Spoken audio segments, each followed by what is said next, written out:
which once lit will never dim. The better your practice, the brighter the flame.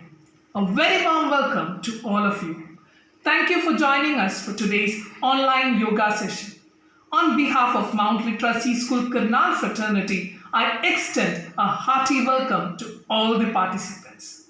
Mount Literacy School Karnal is hosting this virtual yoga session as a part of the International Yoga Day. Since 2015, International Yoga Day is observed on 21st June to spread awareness among the masses about the importance of yoga and its effects upon human health. The theme for this year is Yoga at Home and Yoga with Family. Our country is going through COVID-19 pandemic and almost every state has imposed lockdown in a certain form. In this situation, it is hard or impossible for people to go outdoor for exercise or yoga even if the lockdown is getting softer in some parts of the country. Social distancing and a strong body immune system are the only available cures that we should embrace. The theme of 2021 Yoga Day focuses upon telling people to stay motivated at home and adopt a healthy lifestyle by doing exercise and yoga. Thus, venue of this Yoga Day is our home. Let's appreciate the theme and practice yoga at home until this curse of COVID-19 leaves us.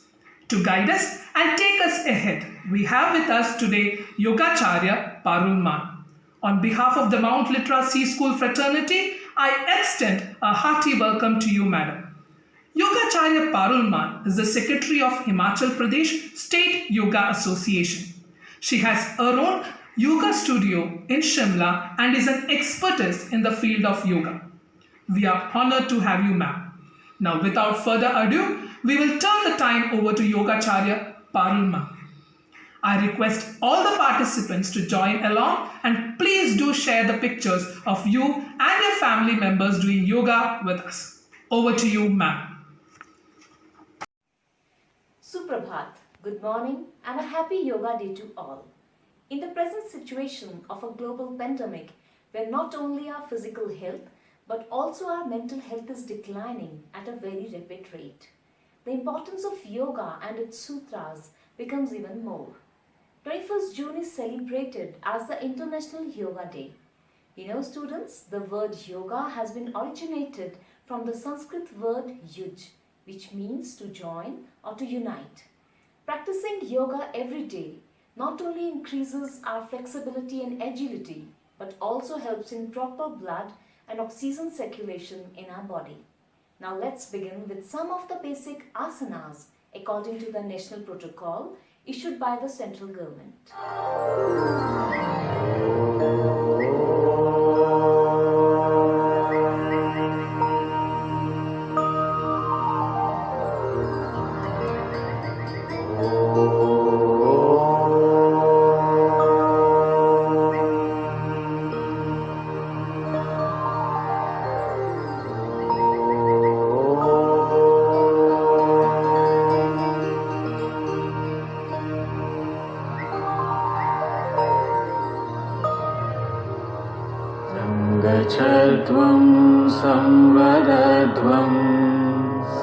Sangachadvam samvadadvam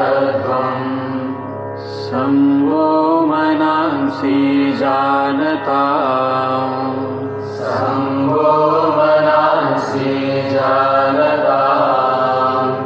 Deva bhagam yatha purve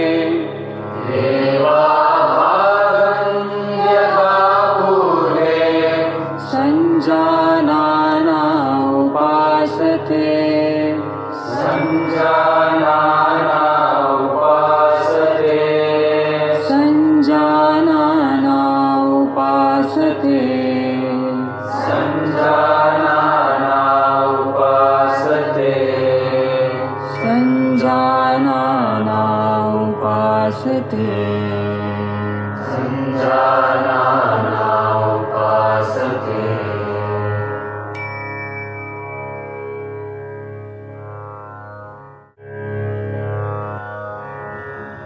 योग की दुनिया में आपका स्वागत है।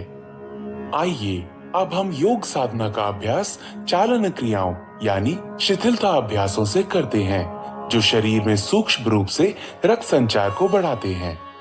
गर्दन का व्यायाम, गर्दन को आगे और पीछे झुकाना। सचेत मुद्रा में खड़े हों। पैरों को आरामदायक स्थिति में फैलाएं तथा हाथों को कमर पर रखें। सांस छोड़ें तथा सिर को धीरे धीरे आगे की ओर झुकाएं और थोड़ी को छाती से स्पर्श कराने का प्रयास करें। सांस भीतर लें तथा सिर को उतना पीछे ले जाएं जितना आराम से जा सके और सांस भीतर लिए हुए सिर को वापस आगे लाएं। गर्दन को बाहिनी तथा दाहिनी ओर झुकाना। सांस छोड़ें तथा सिर को धीरे धीरे दाहिनी तरफ झुकाएं। कान को कंधे के उतना अधिक निकट ले जाएं जितना संभव हो। सांस भीतर लें तथा सिर को सामान्य स्थिति में लाएं। सांस छोड़ें तथा सिर को बाईं तरफ झुकाएं। सांस भीतर लें तथा सिर को वापस सामान्य स्थिति में लाएं। दाहिनी और बाहिनी ओर घुमाना। सांस छोड़ें तथा सिर आराम से दाहिनी तरफ इतना घुमाएं कि थोड़ी कंधे की सीध में आ जाए। सांस भीतर लें तथा सिर को वापस सामान्य स्थिति में लाएं। सांस छोड़ें तथा सिर को बाईं तरफ घुमाएं। सांस भीतर लें तथा सिर को वापस सामान्य स्थिति में लाएं। गर्दन को घुमाना। सिर को आगे की ओर झुकाकर थोड़ी को छाती से स्पर्श कराने का प्रयास करें। सांस भीतर लें तथा सिर को घड़ी की सुइयों की दिशा में घुमाएं। सिर नीचे की ओर जाते समय सांस छोड़ें। सिर को घड़ी की सुइयों की विपरीत दिशा में घुमाएं। गर्दन के चारों ओर खिंचाव, गर्दन के जोड़ों और मांसपेशियों के शिथिलन तथा गर्दन के तनाव के दूर होने की अनुभूति करें। गर्दन में दर्द और स्पॉन्डिलाइटिस की शिकायत वाले लोगों को यह व्यायाम आराम से करना चाहिए। स्कंध संचय को सीधा रखें, भुजाओं को बगल में रखें। श्वास खींचते हुए बगल से दोनों भुजाओं को अपने सिर से ऊपर उठाएं। हथेलियां ऊर्ध्व दिशा में हों। श्वास छोड़ते हुए दोनों भुजाओं को बगल में वापस ले आएं। जब हाथों को सिर से ऊपर उठाएं तो ध्यान रखें कि वे सिर को स्पर्श ना करें। इसी तरह जब हाथों को नीचे लेकर आएं तो इस बात का ध्यान रखें कि जांघों को वे स्पर्श ना करें। उंगलियों को मिलाते हुए दोनों हथेलियों को पूरी तरह खोलें।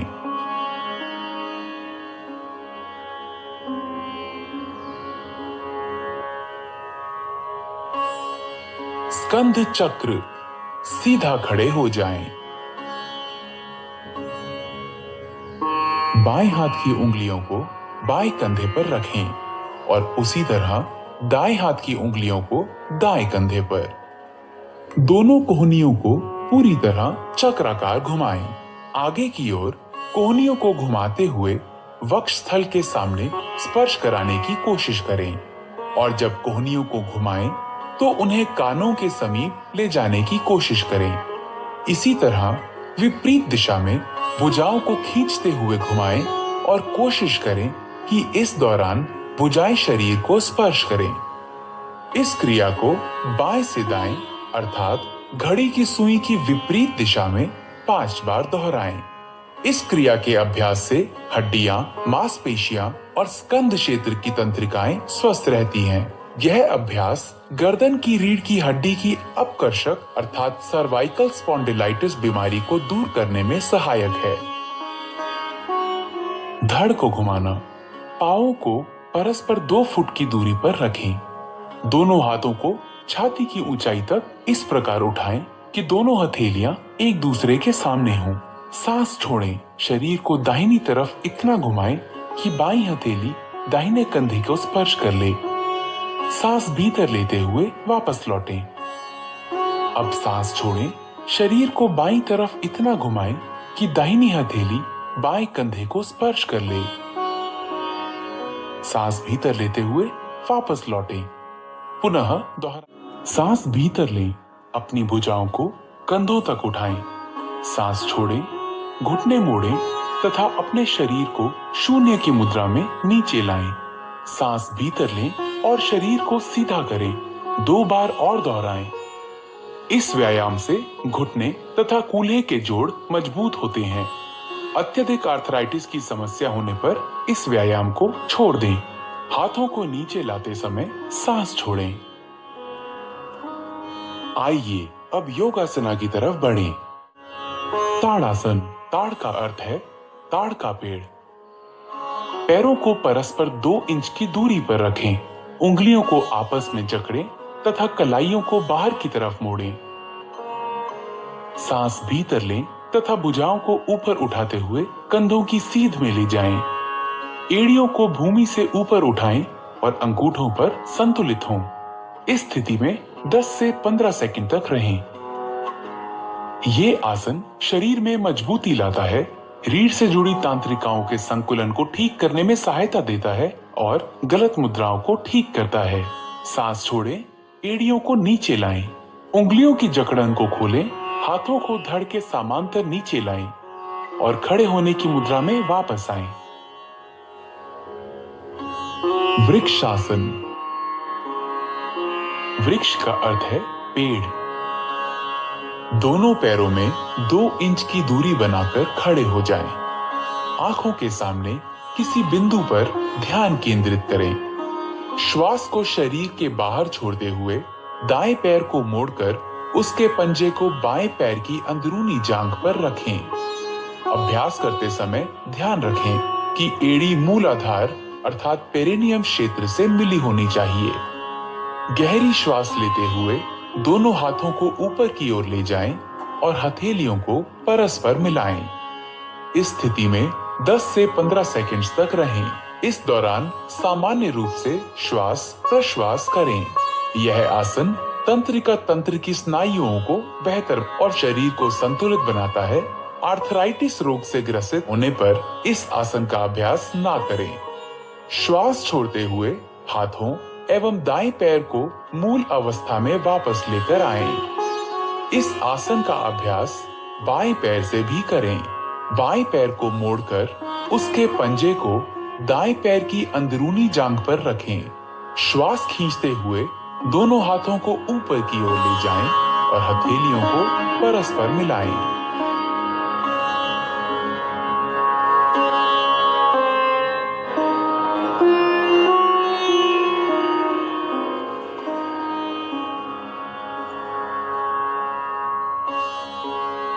पादहस्तासना। पाद का अर्थ है पैर और हस्त का अर्थ है हाथ।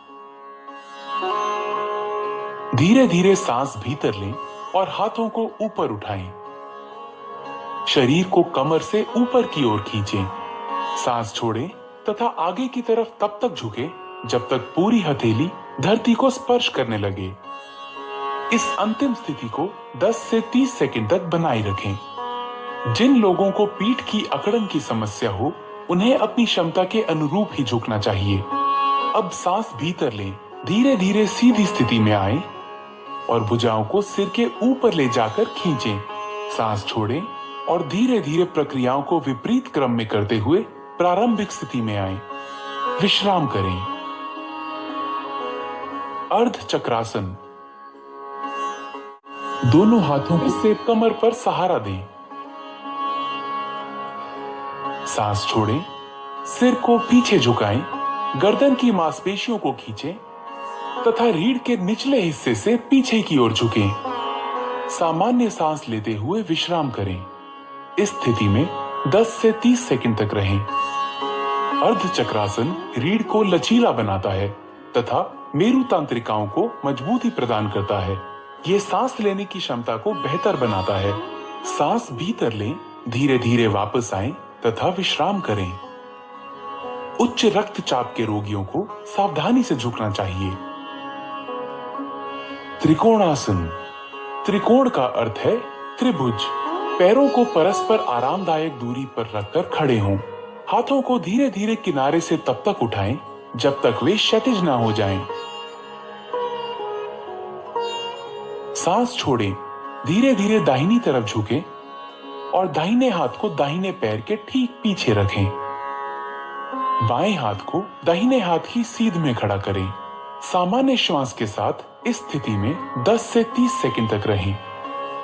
ये समतल पैर से बचाता है, पिंडलियों, जांघों तथा कमर की मांसपेशियों को मजबूती प्रदान करता है और मेरुदंड को लचीला बनाता है। सांस अंदर लेने के साथ ही धीरे धीरे वापस आएं। बाईं तरफ के लिए फिर दोहराएं। स्लिप डिस्क, साइटिका और उदर शल्य चिकित्सा के उपरांत यह आसन ना करें। अपनी शारीरिक सीमाओं से आगे ना जाएं।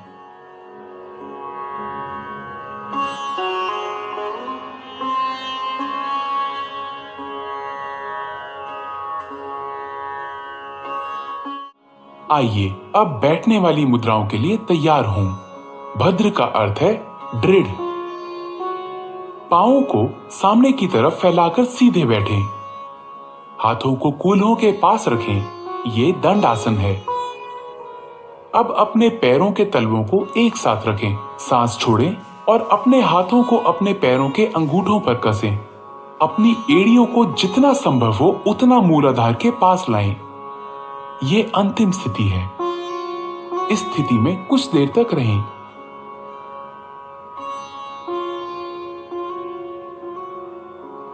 भद्रासन शरीर को दृढ़ रखता है और मस्तिष्क को स्थिर करता है।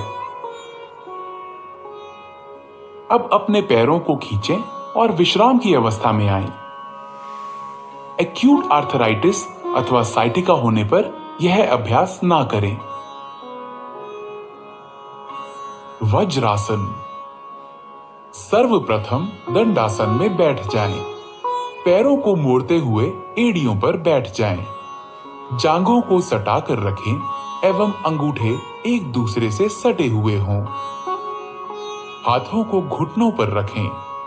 सिर से पांव तक शरीर को सीधा रखें। इस आसन को वज्र आसन कहते हैं। अर्ध उष्ट्रासन। सर्वप्रथम वज्रासन में बैठ जाएं।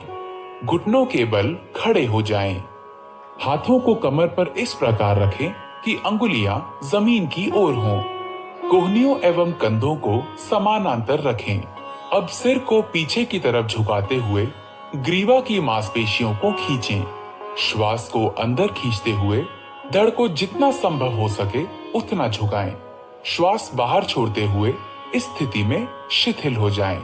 सामान्य रूप से श्वास प्रश्वास करते हुए इस स्थिति में 10 से 30 सेकंड तक रुकें। इस योगाभ्यास से पीठ और गर्दन की मांसपेशियां मजबूत होती हैं। कब्ज एवं पीठ दर्द से मुक्ति मिलती है। श्वास खींचते हुए वापस वज्रासन में बैठ जाएं। शिथिल हो जाएं। उष्ट्रासन। वज्रासन में बैठ जाएं। घुटनों को जमीन पर टिकाते हुए अपने दोनों पैरों की जांघ और पंजों को आपस में मिला लीजिए। घुटनों और पंजों के बीच कुछ इंचों की दूरी रखते हुए घुटनों के बल खड़े हो जाएं। श्वास खींचते हुए धीरे से पीछे की ओर झुकें। धीरे धीरे दाहिने हाथ से दाहिनी एड़ी और बाएं हाथ से बाईं एड़ी को पकड़ने का प्रयास करें।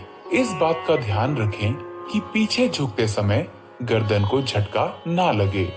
उष्ट्रासन दृष्टिकोण में अत्यंत लाभदायक है। यह पीठ एवं गर्दन के दर्द से आराम दिलाता है।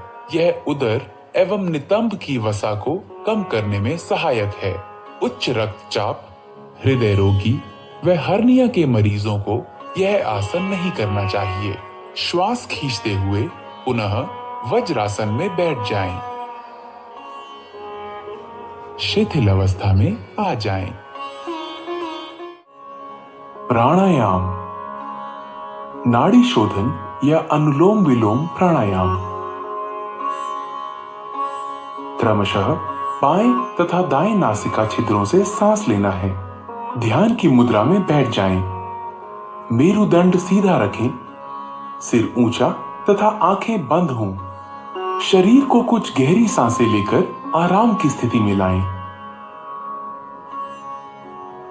बाईं हथेली को बाएं घुटने पर ज्ञान मुद्रा में रखें। दायां हाथ नासाग्र मुद्रा में होना चाहिए। दाएं अंगूठे को दाहिने नासिका छिद्र पर रखें। बाएं नासिका छिद्र से श्वास अंदर लें, फिर इसे बंद कर लें। दाहिने नासिका छिद्र से श्वास बाहर निकालें। अगली बार दाहिने नासिका छिद्र से सांस भीतर लें। दाहिना नासिका छिद्र बंद करें और बाएं नासिका छिद्र से श्वास बाहर निकालें।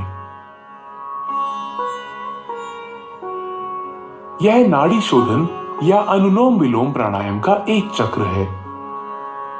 5 चक्र और पूरे करें।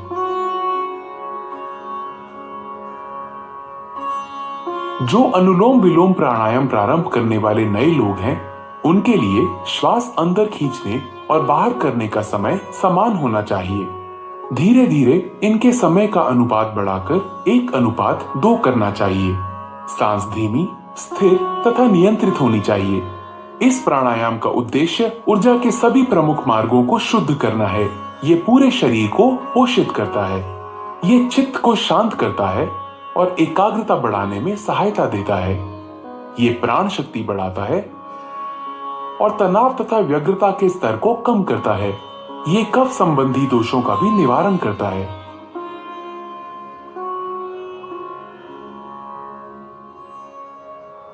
आइए अब ध्यान के लिए तैयार हों। ध्यान एक निरंतर चिंतन की प्रक्रिया है।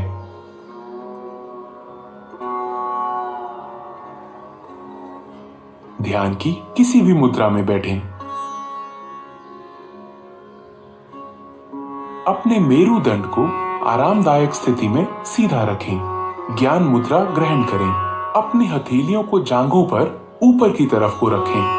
भुजाएं और कंधे ढीले और आराम की स्थिति में होने चाहिए। अपनी आंखें बंद कर लें और चेहरे को हल्का सा ऊपर उठाकर बैठ जाएं। आपको एकाग्र होने की आवश्यकता नहीं है, वरन केवल अपनी दोनों भौहों के बीच हल्का ध्यान दें और अपनी सांसों के प्रति जागरूक हों। ध्यान मस्तिष्क को शांत और आनंदमय रखता है। ये एकाग्रता, स्मृति, विचारों की स्पष्टता तथा इच्छा शक्ति को बढ़ाता है। ये पूरे शरीर और मस्तिष्क को सही तरह से आराम देकर उसे पुनः चैतन्य कर देता है।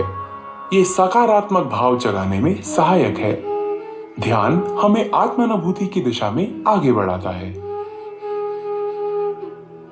ध्यान की स्थिति में बने रहें।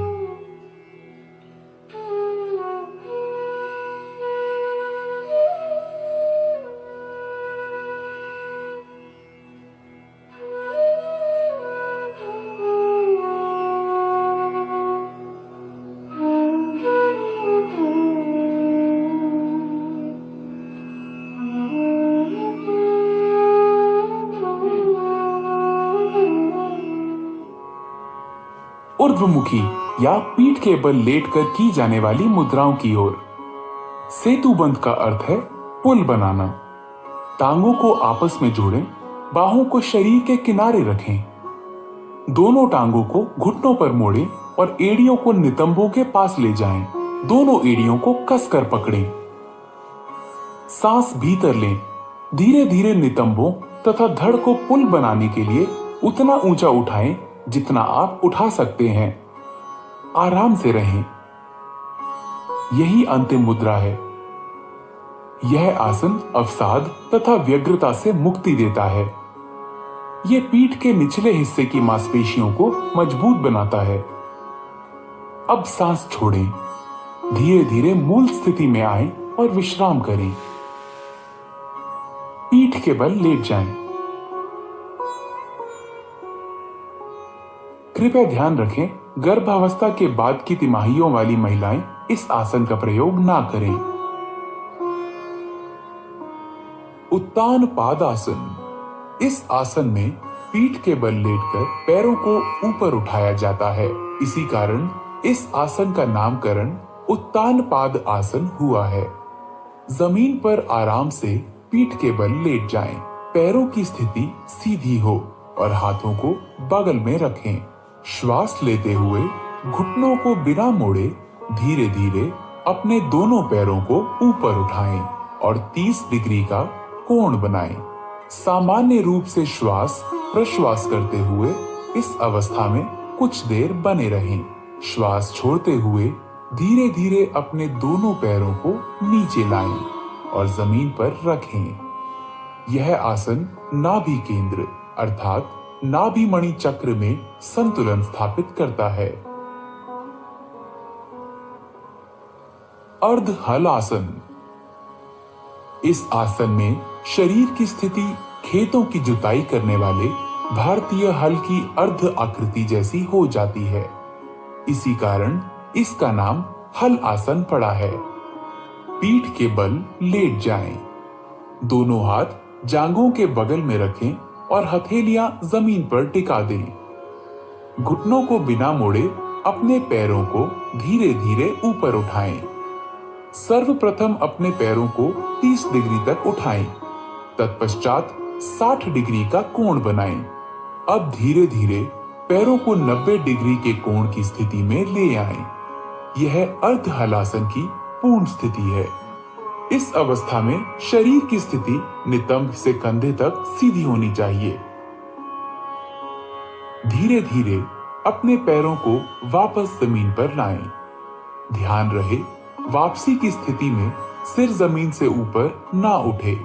यह आसन गहरे तनाव से ग्रस्त व्यक्तियों के लिए अत्यंत लाभदायक है, परंतु उन्हें बड़ी सावधानी पूर्वक यह आसन करना चाहिए। पीठ के निचले हिस्से के दर्द से पीड़ित व्यक्तियों को दोनों पैरों के साथ इस आसन को नहीं करना चाहिए। पवन मुक्त आसन। दोनों घुटने मोड़ें तथा जांघों को छाती के पास लाएं। उंगलियों को आपस में जकड़ लें और घुटनों के नीचे पिंडलियों को अच्छी तरह पकड़ लें। सिर तथा कंधे उठाएं और घुटनों को थोड़ी से छूने का प्रयास करें। यह पवन मुक्त आसन है। यह कब्ज दूर करता है, उदर वायु से मुक्ति दिलाता है और पीछे की मांसपेशियों तथा मेरु तंत्रिकाओं को ठीक करता है। अपना सिर पीछे लाएं, सांस छोड़ें। अपनी टांगों को सीधा फैलाएं। आराम करें। उदर की चोटों, हर्निया, साइटिका तथा गर्भावस्था में यह अभ्यास ना करें।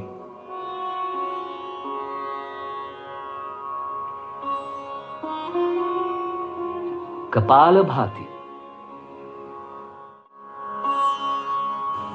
यह मस्तिष्क के अग्रभाग के श्वसन केंद्रों को उत्तेजित करता है। ध्यान की किसी भी मुद्रा में बैठ जाएं। आंखें बंद करें और पूरे शरीर को विश्राम दें। गहरी सांस भीतर लें, सीना फुलाएं। सांस को उदर की मांसपेशियों के बलशाली संकुचन से बाहर निकालें। शांत रूप से सांस भीतर लेना और सक्रिय रूप से बाहर निकालना जारी रखें।